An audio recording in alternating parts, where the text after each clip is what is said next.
My wife almost died with our children at least twice. Timely. Black women reporting that they're ignored and labeled difficult when asking questions. But he used to take black women and experiment on them, especially when they were pregnant.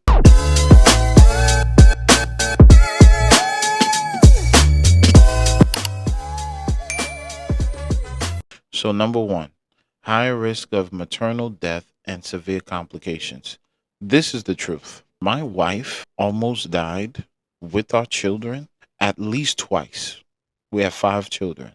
She almost died twice. And I want to say 3 times. Not only was it because of the negligence of the hospital, but they were not listening to her. They were not listening to me. They were not listening to her concerns and anything like that. So it's like, it's hard for me to trust as a man, as a father. It's hard for me to trust y'all with my lady. And then it's hard for her to trust y'all with her body. Are y'all going to do what's in the best interest of her, or are y'all going to do what's in the best interest of the hospital so y'all don't get sued, so that y'all could go home? Because some of these are rushed, but that's another video.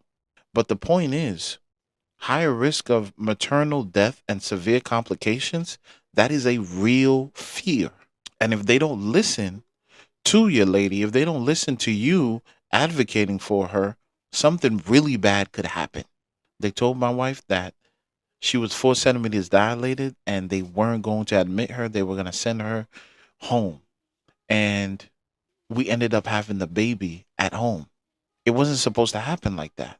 It was supposed to happen with a team of people, with a team of doctors who have went to school for this, who have the knowledge, have the experience. But I had to deliver my baby in our tub because they didn't think that 4 centimeters dilated was serious enough.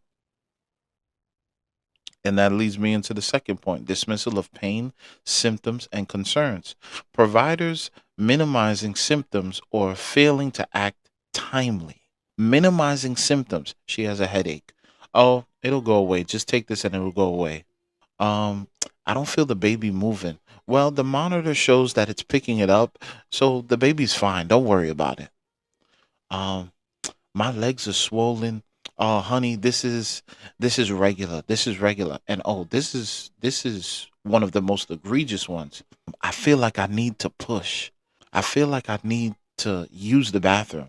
My wife has said this. I feel like I need to use the bathroom. She's like, "No, honey, you need to push." She's like, "No, I feel like I need to use the bathroom. I know my body."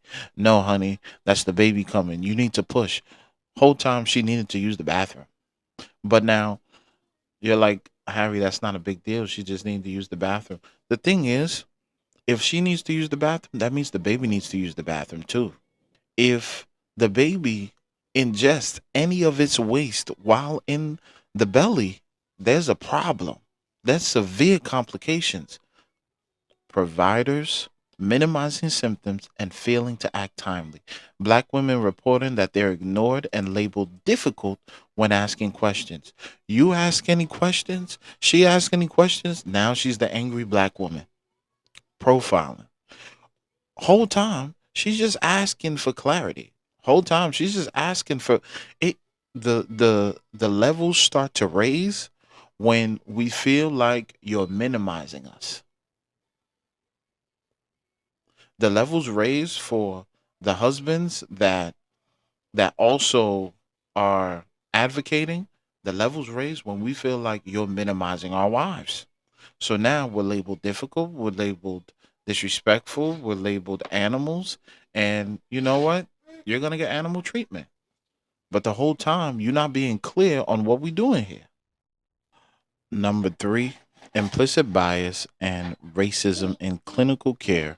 Studies that find that black pregnant women often experience obstetric racism, a form of bias where race affects the quality of care, communication, and trust with healthcare providers. Some of the impact that this has is higher levels of worry about pregnancy and childbirth. So, if you've been going to the doctor if you've been going to the hospital for non-pregnancy related things, if a family member has ever been mistreated because of their race or because of what you perceive as their race, that will be a cause for the woman to fear having a baby. They're just going to fear it. We've all heard the term that whatever mom feels, the baby feels. That also has to do with what's going on here.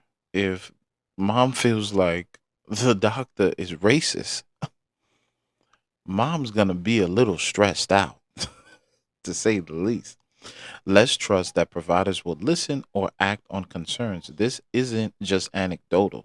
Quantitative research has documented these associations. There is a lot of research, there's a lot of evidence that this happens because history always repeats itself. We have the father of gynecology. I can't remember his name, but I'm going to put it in this part of the video. I can't remember his name, but he used to take black women and experiment on them, especially when they were pregnant. That is that is where the C-sections came from, if I'm not mistaken. Don't quote me on that. But there were so many different surgeries on black women, and sometimes they still do this today, where black women, black men, black children are the lab rats. They're the pigs. No, there's less trust. She's even more worried. And it's like, who wants that? Who wants to go through that stress? And sometimes mothers just opt out of it completely. You, as the man, you want some more children, and you're like, yo, I'm here. And it's like, it's way deeper than just not wanting to have a baby, just not wanting to go through it financially. Nah, it's way deeper than that. And finally, but not least, poor communication and lack of respectful care. Government data shows that many women overall report poor communication and feeling mistreated in maternity care.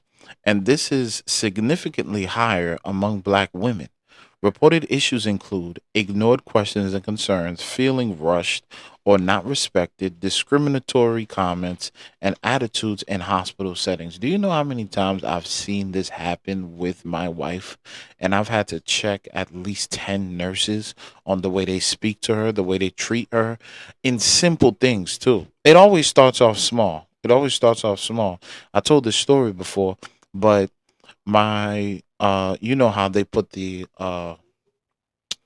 thing around their belly to monitor the baby, and my wife is telling the nurse that she'll get the baby's heartbeat faster if she puts the monitor on her left side. And the nurse says, no, I know where it is.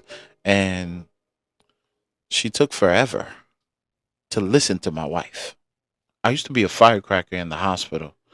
And on that day, when she didn't listen to my wife, I said, you'll find it faster if you listen to what she said. She said, put it on the left side. You should put it on the left side. I said it just like that. And she put it on the left side, and voila. Wow, she found the heartbeat immediately.